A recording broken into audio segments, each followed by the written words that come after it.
Welcome students. Last ভিডিওতে আমরা trigonometric ratios of compound angles related কিছু নিউমেরিক্যাল সলভ করেছিলাম। এই ভিডিওতেও আমরা আরো কিছু নিউমেরিক্যাল সলভ করব। চলো।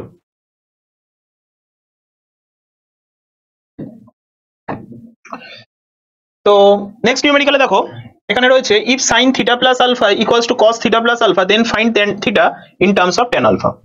তার মানে এটা হচ্ছে আমার কাছে একটা গিভেন ক্রাইটেরিয়া দেওয়া রয়েছে যে sin theta plus alpha equals to cos theta plus alpha.